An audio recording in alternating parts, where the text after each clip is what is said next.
Alex Stone never believed in fate. For a kid who grew up in a cramped apartment in the suburbs of Chicago, where the only view from the window was a rusty fire escape and graffiti on the brick walls of a neighboring factory, fate was a word for those who were afraid to work. In America, they say, make yourself or die trying. Alex chose the first option back in his teens, when instead of kicking a ball with his peers, he was taking apart old radios and trying to understand how the world worked through the screen of a 15-inch monitor. His story didn't start with $1 million or an inheritance from a wealthy uncle. It began with the cracked screen of an old laptop he bought with money earned during summer break, and a desperate desire to prove to his father that the art of code and digital marketing was a real job, not just wasting time on the internet. His father, a hardened old mechanic, only believed in what you could hold in your hands. But Alex saw the future where others saw only ones and zeros. On that fateful evening when Alex turned 24, he was sitting in a cheap diner on the outskirts of Manhattan. The air was thick with the smell of burnt oil and stale coffee. In front of him sat a cold burger he hadn't touched, and in his jeans pocket lay his last crumpled $100 bill. It was the moment of truth. He had just launched his startup, Nexus, a platform designed to change how small businesses communicate with customers using AI. It was an all-in move. Either he would soar tonight, or tomorrow Alex would pack his bags, vacate his cockroach-infested room, and return to Chicago, forever admitting defeat under his father's disappointed gaze. Suddenly, the phone lying on the sticky table vibrated, then again, and again. At first, it was a flood of registration notifications. Then came the sound he would never forget, the chime of the first transactions. $1, $10, $100, $1,000. The screen glowed so brightly in the darkness of the diner that it felt like it was burning a hole in reality. Is this really it? He whispered to himself, ignoring the tired waitress who looked suspiciously at the guy crying over an untouched burger. Over the next 6 months, Alex's life turned into a high-speed train with failed brakes, and the tracks led straight into the sky. His face, unknown just yesterday, appeared on the covers of Forbes and Wired. Alex Stone became the new golden boy of Silicon Valley, the embodiment of the American Dream version 2.0. He bought a penthouse in a glass tower in Miami, where the walls were transparent from floor to ceiling, and the Atlantic Ocean seemed like just a high-end decoration for his new successful life. Every morning he woke up above the clouds, drinking coffee that cost as much as his former weekly rent, feeling like a god. But every great story has a price, usually written in fine print at the very end of the contract. One evening, standing on his balcony on the 45th floor, Alex looked at the lights of the night city flickering below like scattered diamonds. He had everything: bank accounts with many zeros, a collection of supercars, the respect of the world's most powerful investors. But instead of triumph, he felt a strange, clammy cold in his chest. His business partner, Mark, the man he had shared a single pizza with in a dilapidated garage, had recently become withdrawn. Lawyers began sending strange requests for access to encrypted protocols. And most importantly, Alex started receiving anonymous envelopes with no stamps that just appeared on his desk. You think you built a castle, Alex? No, you just rented a spot on top of a house of cards.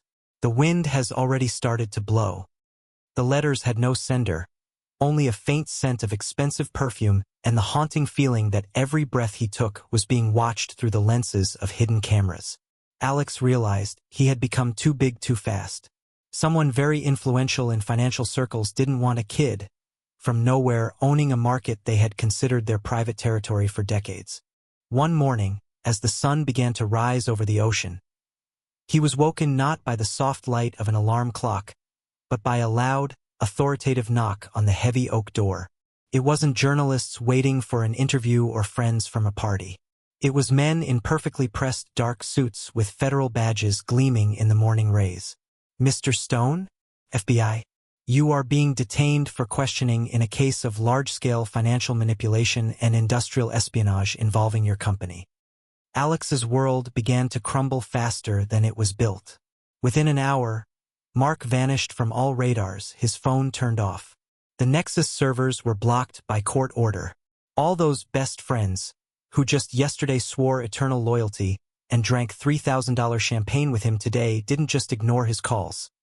They blocked his number. He was left alone with a giant machine of justice, set on grinding his youth and ambition into fine dust. However, sitting in a cold interrogation room under the flicker of a fluorescent lamp, Alex did not bow his head. There were no tears or remorse in his eyes. There was fire. They forgot one small detail. Alex Stone grew up in Chicago. He learned to fight for his own before he learned to write code. He knew he was being framed. He could smell the stench of Aegis, the tech giant that had been rejected by him a month ago when they tried to buy his company for pennies. "You want my testimony?" he asked the agent coldly, looking directly into the lens of the security camera in the corner of the room. "First, bring me my laptop. I'll show you something that will make your whole department, the Aegis board of directors, and half of Wall Street tremble with fear." This was the beginning of a high-stakes game where life itself was on the line. Alex opened a hidden folder on a remote server in Switzerland that even Mark didn't know about. It was his insurance policy. Blackmail material he had collected for years on anyone who tried to play dirty against him. The struggle lasted for months. It was an exhausting race for survival through courtrooms, dirty tabloid headlines, and late-night threats in dark alleys. Alex lost the penthouse. He sold his last car. He ended up back in a cheap rented room on the outskirts of Queens, where water dripped from the ceiling and the only source of light was an old monitor. But now he had a weapon no billionaire in the world possessed: the truth and an absolute lack of fear. Because he who has already hit rock bottom and managed to rise is no longer afraid of any height. The night before the final court hearing, Alex didn't sleep. His fingers flew across the keyboard, completing the last fragment of code. This wasn't just another business program. It was a digital detonator. It turned out that Mark hadn't just run away. He had become a tool in the hands of Aegis, hoping to buy his way onto their board at the cost of his friend's freedom. When Alex entered the courtroom the next morning, he looked not like a victim, but like a hunter. The room was filled with the country's most expensive lawyers, Aegis representatives with smug smiles, and Mark, who avoided his former partner's gaze. "Mr. Stone, do you have anything to say in your defense before we announce the verdict?" the judge asked. Alex stood up, slowly pulled a standard USB drive from his pocket, and held it up for all the cameras to see. "On this drive, there is no evidence of my innocence," he began calmly, a whisper rippling through the room. "On it is evidence that Aegis Corporation used my platform to illegally collect data on every politician, judge, and businessman in this room.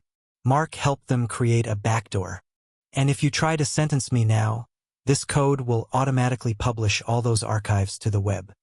A deathly silence fell over the room. The smiles on the faces of the corporate reps vanished, replaced by pale horror. Alex Stone wasn't just defending himself. He was declaring war on the entire system. The case collapsed within hours. Federal agents who had once hunted Alex now surrounded the Aegis leadership. Mark was led out in handcuffs. He never got his place in the sun.